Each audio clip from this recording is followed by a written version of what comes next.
CM योगी ने किया mission शक्ति के चौथे चरण का शुभारंभ। महिला सशक्तिकरण रैली को दिखाई हरी झंडी। पेशी से घबराए अतीक के बेटे अली उमर पहुंचे हाईकोर्ट, बोले जान को है खतरा। सीएम योगी लाउड स्पीकर हटाने को लेकर सख्त, डीएम और एसपी होंगे जिम्मेदार। कांग्रेस कैसे लागू करेगी उदयपुर डिक्लेरेशन, एक परिवार से तीन दावेदार। दिल्ली में कब मिलेगी गर्मी से राहत, कई राज्यों में आज जमकर बरसेंगे बादल।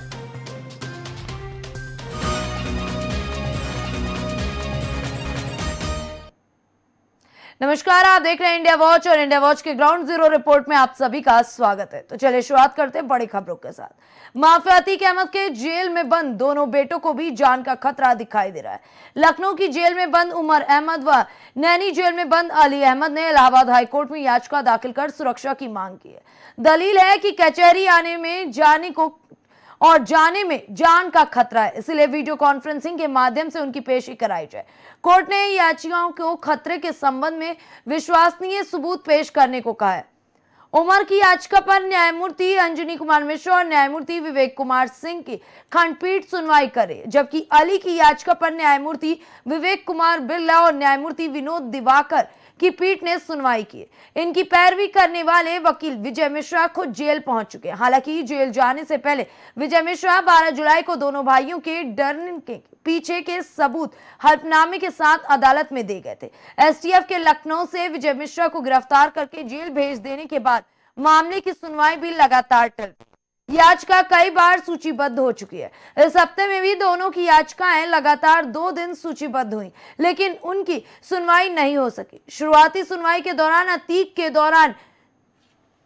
के दोनों बेटों की जान को खतरा बताने की आशंका के पीछे कोर्ट ने ठोस आधार बताते हुए बेहतर हल्फनामा देने का आदेश दिया था। राज्य सरकार की ओर से शासकीय अधिवक्ता आशुतोष कुमार सांड ने दलील दी है। माफिया के बेटों की याचिका काल्पनिक भय पर आधारित है, जिस पर कोर्ट ने कहा कि काल्पनिक आधार पर राज्य सरकार को सुरक्षा का आदेश नहीं दे सकते। याचिका को विश्वसनीय सबूत दाखिल करने होंगे। खबर प्रयागराज से, जहां अतीक अहमद गैंग IAS 227 में 58 नए नामों की एंट्री हुई है। फिलहाल कवायद जारी है। पुलिस सूत्रों के मुताबिक उमेश पाल हत्याकांड के बाद जांच में अतीक परिवार के कई मददगारों व हथियार मुहैया कराने वालों को और छिपाने में मदद करने वालों के बारे में पता चला था। सबसे हैरानी की बात थी कि कुछ लोग अतीक गिरोह से लंबे समय से जुड़े थे, लेकिन उनके आपराधिक रिकॉर्ड नहीं थे। ऐसे लोगों को चिन्हित कर सूची बनाई जा रही। अतीक के IAS 227 गिरोह में कुल 137 सदस्य थे। इनमें से 2 दर्जन से अधिक लोगों की मौत भी हो चुकी है। मरने वालों की सूची में अतीक और अशरफ भी शामिल है। पुलिस सूची से मरने वालों के नाम हटा रही है और नए नामों को जोड़ा जा रहा है। सूत्रों का कहना है कि जल्द ही फाइनल सूची जारी की जाएगी।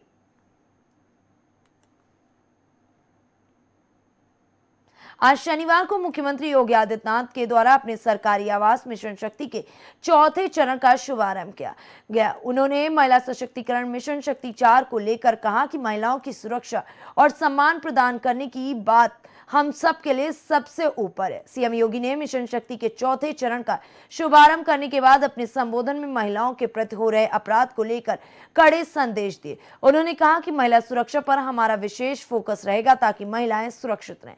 यदि कोई अपराधी महिलाओं की सुरक्षा में सेंध लगाता है तो उसे अपराधी को किसी कीमत पर छोड़ा नहीं जाएगा। इसलिए प्रदेश भर में अपराध के खिलाफ अभियान चलाया जा रहा है ताकि कोई अपराधी महिलाओं की सुरक्षा में सेंध ना लगा सके। अपराधियों पर सख्त कार्रवाई हो रही है। इस दौरान मिशन शक्ति के चौथे चरण का सीएम योगी आदित्यनाथ ने शुभारंभ किया। महिला सशक्तिकरण रैली को हरी झंडी दिखाकर रवाना किया गया। ये रैली मुख्यमंत्री आवास से शुभारंभ की गई और ये रैली 5 कालिदास मार्ग से रवाना होते हुए उदा देवी चौराहे, क्लार्क अवध KGMU चौराहा, कोनेश्वर मंदिर, पॉलिटेक्निक चौराहे होते हुए 10 नंबर चौराहे पर समाप्त की जाएगी।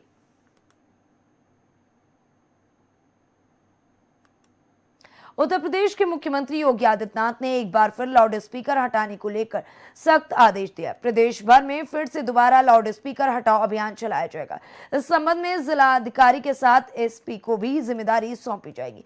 इस लाउड स्पीकर हटाओ अभियान की जानकारी सीएम योगी ने समीक्षा बैठक के दौरान निर्देश दिया है। बता दें कि जानकारी के मुताबिक त्योहारों से पहले सभी जिलाधिकारियों और पुलिस अधीक्षक के साथ सीएम योगी ने समीक्षा बैठक की। इस बैठक का मूल वजह आने वाले सभी त्योहार नवरात्रि, दुर्गा पूजन, विजयदशमी, दशहरा, दीपावली और छठ पूजा को लेकर व्यवस्थाओं की चर्चा करना था। इस दौरान मुख्यमंत्री ने सभी जिलाधिकारियों और एसपी को ब्रीफ कर बताया कि सभी धर्मस्थलों पर अनावश्यक रूप से लगे स्पीकरों को उतारे गए थे, लेकिन फिर से कुछ क्षेत्रों में स्पीकर लगा दिए गए। सीएम योगी ने कहा कि सुप्रीम कोर्ट की गाइडलाइन के अनुसार लाउड स्पीकर की ध्वनि को पहले के जैसे ही नियंत्रित कराया जाए। उन्होंने इस बात की जानकारी दी कि कुछ जगहों पर दोबारा लाउड स्पीकर लग जाने की सूचना मिल रही है, जिसकी शिकायत मिल रही है, और ऐसा बार बार शिकायत आती रही तो इसकी जिम्मेदारी डीएम और एसपी की ही होगी। क्या कांग्रेस राजस्थान, मध्य प्रदेश समेत 5 राज्यों के चुनाव में उदयपुर डिक्लेरेशन को पूरी तरीके से लागू कर पाएगी? ये सवाल इसलिए भी है क्योंकि कांग्रेस के भीतर कई ऐसे परिवार हैं जहां से 3-3 लोग टिकट की दावेदारी कर रहे हैं। सूत्रों के मुताबिक जिताओ उम्मीदवार का हवाला देकर ये सभी टिकट की दावेदारी कर रहे हैं। इन नेताओं का तर्क है कि अगर सीट जीतना है तो हमें टिकट देना ही पड़ेगा। मध्य प्रदेश की तो कई सीटें ऐसी हैं जहां से पिछले 10 सालों से एक ही परिवार के 2 से ज्यादा लोग लगातार चुनाव लड़ रहे हैं। ऐसे में यहां नए उम्मीदवार खोजना भी कांग्रेस के लिए आसान नहीं। 2022 में कांग्रेस ने उदयपुर डिक्लेरेशन में ऐलान किया था कि एक चुनाव में एक परिवार से एक ही व्यक्ति को टिकट दिया जाएगा। कांग्रेस अध्यक्ष के चुनाव में मल्लिकार्जुन ने घोषणा पत्र में उदयपुर डिक्लेरेशन को सख्ती से लागू करने की बात भी कही थी। खरगे के अध्यक्ष बनने के बाद ये पहला बड़ा मौका है जब कांग्रेस के उदयपुर डिक्लेरेशन का लिटमस टेस्ट होना है, क्योंकि पहली बार एक साथ 5 राज्यों के चुनाव हो रहे हैं जहां विधानसभा की कुल 677 सीटें।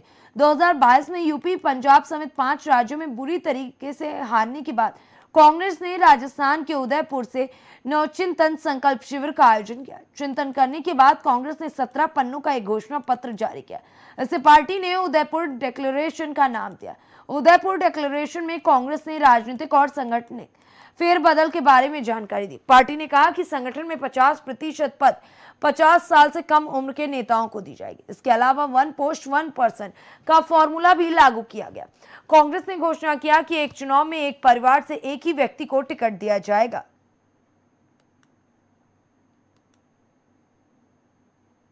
अक्टूबर का करीब आधा महीना बीत जाने के बावजूद भी देश भर में लोगों को गर्मी से राहत नहीं मिल पा रही। देश की राजधानी दिल्ली समेत अन्य राज्यों में लोग गर्मियों के महीनों की तरह ही एसी, पंखे और कूलर चला रहे हैं। मौसम विभाग के मुताबिक आज लक्षद्वीप, अंडमान निकोबार, कर्नाटक में बारिश की संभावना है।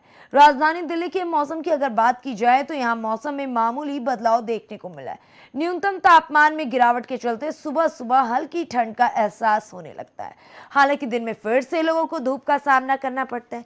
दिल्ली में शनिवार को अधिकतम तापमान 36 डिग्री तो न्यूनतम तापमान 17 डिग्री रहने का अनुमान है। मौसम विभाग के मुताबिक दिल्ली में रविवार 15 अक्टूबर को बारिश होने की संभावना है। उत्तर प्रदेश के कई जिलों में इस वक्त मौसम शुष्क बना हुआ है। लखनऊ में आज अधिकतम तापमान 35 डिग्री और न्यूनतम तापमान 22 डिग्री रहने का अनुमान है। इसके अलावा एनसीआर की बात करें तो नोएडा में न्यूनतम तापमान 26 डिग्री और अधिकतम तापमान 38 डिग्री, गाजियाबाद में न्यूनतम तापमान 24 डिग्री और अधिकतम तापमान 37 डिग्री रहने के आसार है। मौसम विभाग के अनुसार पंजाब में एक नया पश्चिमी विक्षोभ सक्रिय होने जा रहा है, जिसके चलते 14 और 15 अक्टूबर को 2 दिन पंजाब में कुछ जगहों पर हल्की से मध्यम बारिश होने की संभावना है। बारिश के बाद तापमान में गिरावट देखने को मिलेगी। हिमाचल प्रदेश में भी 14 से 18 अक्टूबर तक 5 दिनों तक बारिश और बर्फबारी की संभावना है। इसके अलावा 16 अक्टूबर को 7 जिलों में भारी बारिश की संभावना जताई गई है। उत्तराखंड में भी मौसम बदलाव देखने को मिला है। आईएमडी के अनुसार प्रदेश में आज यानी शनिवार को आंशिक रूप से बादल छाए रहेंगे, जबकि कई जिलों में आसमान साफ रहने की उम्मीद है। पितृपक्ष की अमावस्या के चलते आज हर की पौड़ी हरिद्वार में श्रद्धालुओं की भारी भीड़ उमड़ी है। अमावस्या पर स्नान करने का विशेष महत्व होता है। ऐसे में इस पुण्य का लाभ लेने के लिए सुबह सुबह श्रद्धालु गंगा में डुबकी लगाने पहुंचे।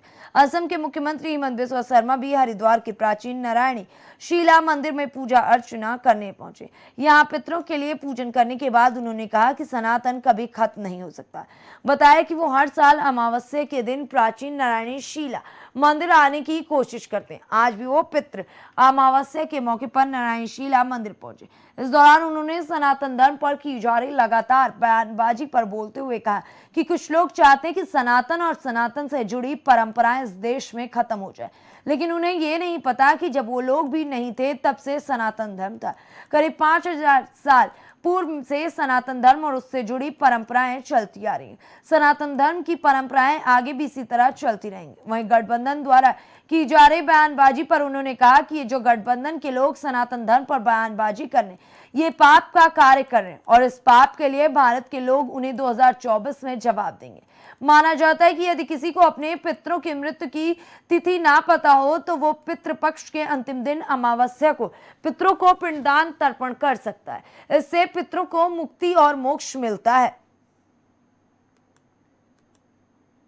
दिल्ली दुग्ध योजना की आज से दूध की आपूर्ति नहीं हो पाएगी। दूध में कास्टिक सोडा मिलने के बाद भारतीय खाद्य संरक्षण एवं मानक प्राधिकरण की क्षेत्रीय इकाई ने दिल्ली दुग्ध योजना का लाइसेंस तुरंत प्रभाव से निलंबित कर दिया। इस मामले में शुक्रवार सुबह आदेश जारी किया गया, जिसमें कहा गया है कि डीएमएस किसी भी प्रकार से दूध का उत्पादन व बिक्री नहीं कर सकेगा। 2 माह पूर्व दिल्ली स्थित डीएमएस के शादीपुर प्लांट में कास्टिक सोडा पाया गया था। उस दौरान बताया गया था कि उक्त दूध की सप्लाई राजधानी में संचालित 400 बूथों और 800 दुकानों पर हो चुकी थी। डीएमएस ने इस गड़बड़ी को स्वीकार करते हुए आधा लीटर के सभी पैकेट वापस लेने का लिखित आदेश जारी किया था। सभी बूथ संचालकों को कहा गया था कि वो पीने योग्य नहीं रह गए दूध के सभी पैकेट एकत्र करके डीएमएस को भिजवाएं। ये दूध पैकेट 20 जुलाई को तैयार किए गए थे और इन्हें 22 जुलाई तक इस्तेमाल किया जा सकता था। डीएमएस अभी दिल्ली में आधा लीटर, 1 लीटर, 5 लीटर के पैक में दूध की सप्लाई करता है। इस दूध की सप्लाई संसद भवन, सांसदों के निवास, south Avenue, north Avenue, Bengali market में बने बूथ पर और एम्स व आरएमएल अस्पतालों में रोगियों के लिए भी होता है। अयोध्या में भी मिशन शक्ति के चौथे चरण के अभियान की शुरुआत हुई। नारी सशक्तिकरण को लेकर IG range Praveen Kumar, DM Nitish Kumar व एसएसपी राजकरण नैयर ने हरी झंडी दिखाकर नारी सशक्तिकरण रैली को रवाना किया। मिशन शक्ति रैली का चौक में लोगों ने स्वागत किया। बेटियों को आत्मरक्षा में दक्ष बनाने का प्रयास उनकी सुरक्षा के लिए दूसरों पर निर्भर न रहना पड़े।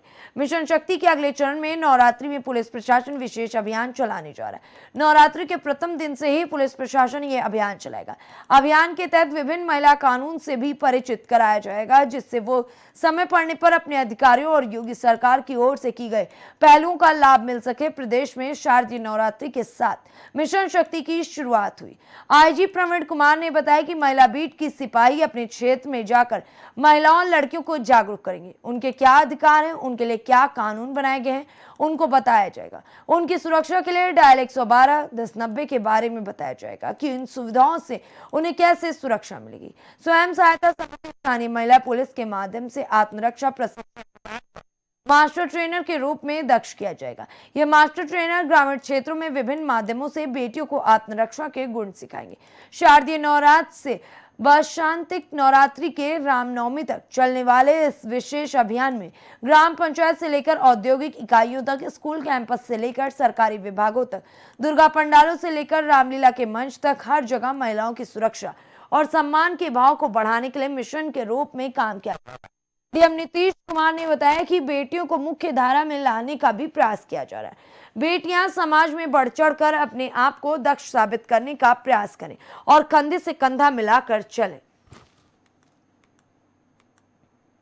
प्रयागराज के होलागढ़ थाना क्षेत्र में सेवा के चिता हेलीकॉप्टर की इमरजेंसी लैंडिंग हुई। बताया जा रहा है कि हेलीकॉप्टर तकनीकी खराबी के चलते इमरजेंसी लैंडिंग के लिए वहां पर सभी तैयारियां करना पड़ा। प्रयागराज के होलागढ़ थाना क्षेत्र के मुख्य बाजार के पास खेत में ये इमरजेंसी लैंडिंग की गई। सेना के इंजीनियरिंग यूनिट के लोग मौके पर पहुंचे। वहीं सेना का हेलीकॉप्टर अयोध्या से प्रयागराज आ रहा था। इसी दौरान इमरजेंसी लैंडिंग करनी पड़ी। प्रयागराज में ये मजबूरी में इमरजेंसी लैंडिंग की गई है। फिलहाल इंजीनियर पहुंच चुके हैं और जांच पड़ताल और पूरी तरीके से क्या कमियां हैं उसको खोजने में जुटे हुए हैं।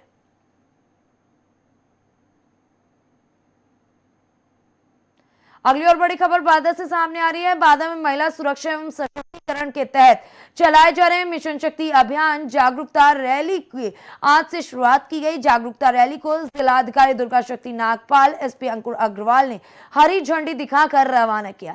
मौके पर मौजूद डीआईजी विपिन मिश्रा ने पूरी तरीके से रैली में मौजूद लड़कियों को सराहा भी। शहर के कालू कुआं चौराहा, महाराणा प्रताप चौराहा एवं कलेक्ट्रेट में होते हुए ये रैली का समापन होगा। रैली के माध्यम से लोगों को जागरूक किया जा रहा है। जागरूकता रैली में शहर के दर्जनों स्कूल में पढ़ने वाली छात्राओं ने भाग लिया है और बढ़ चढ़कर रैली में सभी ने सरकार के कार्यों को सराहा है और लड़कियों को उनके हक के बारे में भी जागरूक किया है। पूरी तरीके से जागरूकता रैली के माध्यम से अध्यापकों द्वारा भी वहां पर स्कूल में पढ़ने आने वाली सैकड़ों छात्रों को जागरूक किया गया। महिला सुरक्षा एवं सशक्तिकरण के तहत ये रैली चलाई गई है।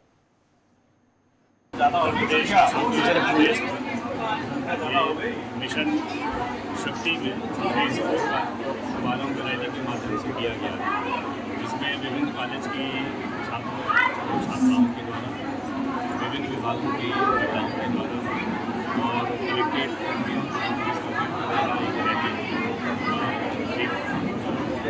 ढाई किलोमीटर लंबी कॉलेज के पास कलेक्ट्रेट पर समाप्त की गई है। इसके बाद से माननीय मंत्री जी का भी बड़ी आना थोड़ी देर में आगे का कार्यक्रम अनुसार सरकार की योजनाएं के प्रचार प्रसार के लिए मिशन शक्ति में कानून व्यवस्था से संबंधित महिलाओं की सुरक्षा की जो जानकारी है उनकी शेयर करेंगे।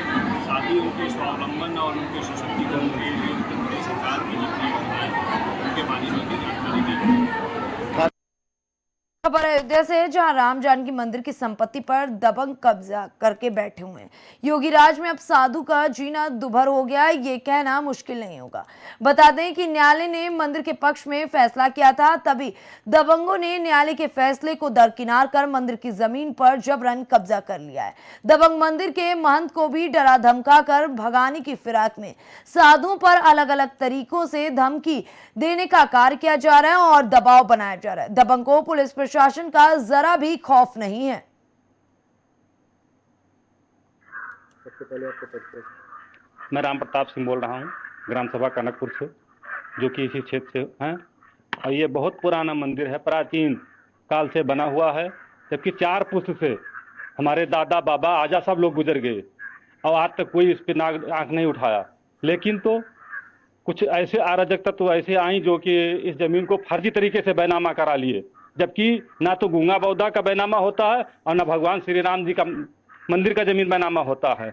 और इतना दबंग है कि वो जबरदस्ती स्वास्थ्य केंद्र भी मकान बनवा लिया है, जबकि प्रशासन ने उसको 2 बार नोटिस दिया, लेकिन ना वो खाली कर रहा ना ये खाली कर रहा है, जबकि उसका दाखिल खारिज कैंसिल हो गया है।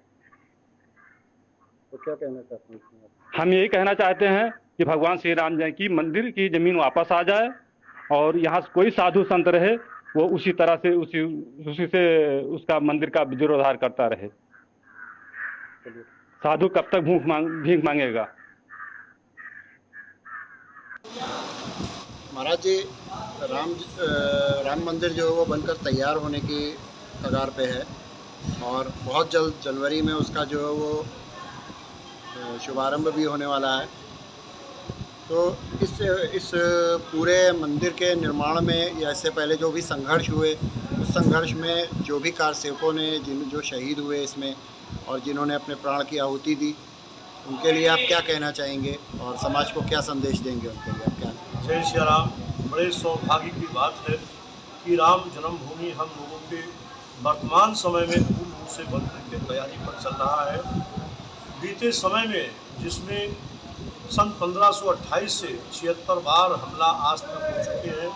राम जन्मभूमि के लिए बाबरी मस्जिद बनने से पूर्व हिंदुओं ने जो संग्राम किया था, जो संघर्ष किया था श्री राम जन्मभूमि तोड़ने के लिए, जिसमें मुसलमानों ने और अंग्रेजों ने चढ़ाई किया था, जिसमें 1,76,000 हिंदुओं का बलिदान सन 1528 में हुआ था। आज तक के लिए 76 हमले हो चुके हैं, जिसमें लाखों हिंदुओं ने उस मंदिर के लिए कुर्बानियाँ दे दिया। आज हम सभी का सौभाग्य है कि हम लोग की याद काल में राम जन्मभूमि मंदिर पुनः निर्माण होकर के तैयारी हो रहा है और आने वाले जनवरी में देश के यशस्वी माननीय प्रधानमंत्री जी अयोध्या पहुंच करके भगवान रामलला जी का प्राण प्रतिष्ठा कराने की जो तैयारियां चल रहा है, श्री अयोध्या तीर्थ क्षेत्र को बारंबार धन्यवाद देना चाहता हूं कि जो एक नया महोत्सव एक और बनाने का जो तैयारियां किया है कि रामलला जी का प्रगट उत्सव, रामलला जी का जुलूस यात्रा, शोभा यात्रा जो निकालने की तैयारियां चल रही है ट्रस्ट के द्वारा कि पूरी अयोध्या में रामलला जी का शोभा यात्रा निकाला जाएगा प्राण प्रतिष्ठा से पहले, जिसमें परम पूज्य साधु संत, अयोध्या नगरवासी और अयोध्या से लेकर पूरे भारत से अयोध्या पधारने वाले सभी श्रद्धालु उस शोभा यात्रा में सम्मिलित होकर के अपने आप को धन्यवाद और अपने आप को सौभाग्यशाली मानेंगे। कहना मैं ये चाहता हूँ कि जिस प्रकार से हिंदुओं ने, राम भक्तों ने जिस प्रकार से राम जन्मभूमि के लिए अब तक के लिए कुर्बानियाँ दिया है, या 1990 में 30 अक्टूबर को अपने सीनों पे गोलियां खा के प्राण को त्याग दिया है, उन भक्तों के लिए, राम भक्तों के लिए जिस प्रकार से अयोध्या तीर्थ क्षेत्र ट्रस्ट कार्यक्रम रखा है कि श्री रामचरितमानस का पाठ, सीताराम नाम का भजन जो 24 घंटे चल रहे हैं, और भी जो भी महोत्सव ट्रस्ट श्री अयोध्या तीर्थ ट्रस्ट ने जो बनाया है, ये बहुत ही सराहनीय कार्य है। और जिस प्रकार से हिंदुओं की आत्मा की शांति के लिए श्री रामचरितमानस का भजन, सीताराम नाम का पाठ भी चल रहा है, उन हिंदुओं को आत्मा को शांति मिले, श्री सीताराम जी की कृपा हो, रामलला जी की कृपा हो कि उनके परिश्रम से जिस प्रकार से उन लोगों ने संघर्ष किया, अपने प्राणों को रामलला के चरणों में दे दिया, आज उन लोगों का सौभाग्य है, उनके कुर्बानियाँ की वजह से आज हम लोग मंदिर निर्माण का कार्य देख पा रहे हैं। हम लोग के समय में नव और भव्य मंदिर बन करके तैयार हो रहा है, ये हम सभी का सौभाग्य है। बारंबार तीर्थ क्षेत्र ट्रस्ट को धन्यवाद देना चाहता हूँ, माननीय श्री चंपत राय जी को धन्यवाद देना चाहता हूँ, और मैं आग्रह करता हूँ, निवेदन करता हूँ माननीय श्री चंपत राय जी से कि जिन्होंने विश्व हिंदू परिषद का नींव डाला है, माननीय श्री अशोक सिंघल जी का भी उस क्षेत्र में प्रतिमा होना चाहिए जिन्होंने रामलला जी के लिए कुर्बानियाँ दिया है। अयोध्या के श्री स्वर्गीय वासुदेव गुप्ता जी ने जो रामलला जी के लिए कुर्बानियाँ दिया है, राजेंद्र धरकार जी ने जो कुर्बानियाँ दिया है, शरद कुमार, राम कुमार बंधुओं ने जिस प्रकार से कुर्बानियाँ दिया है रामलला जी के लिए, मैं यही तीर्थ पुरोहितों की तरफ से मैं आह्वान करता हूँ, निवेदन प्रार्थना करता हूँ माननीय श्री ट्रस्ट के श्री सचिव जी से कि अयोध्या रामलला जी के प्रांगण में उन सभी की प्रतिमाएं हों या उन सभी के नाम से पार्क हो, कम से कम आने वाले समय में उन सभी को याद किया जाए कि इन लोगों ने विशेष रूप से और हिंदुत्व का गरिमा को रखने के लिए अपने को कुर्बान करके। फिलहाल ग्राउंड जीरो रिपोर्ट में बस इतना ही। देश दुनिया की ऐसी तमाम बड़ी और अहम खबरों को देखने के लिए बने रहें इंडिया वॉच के साथ।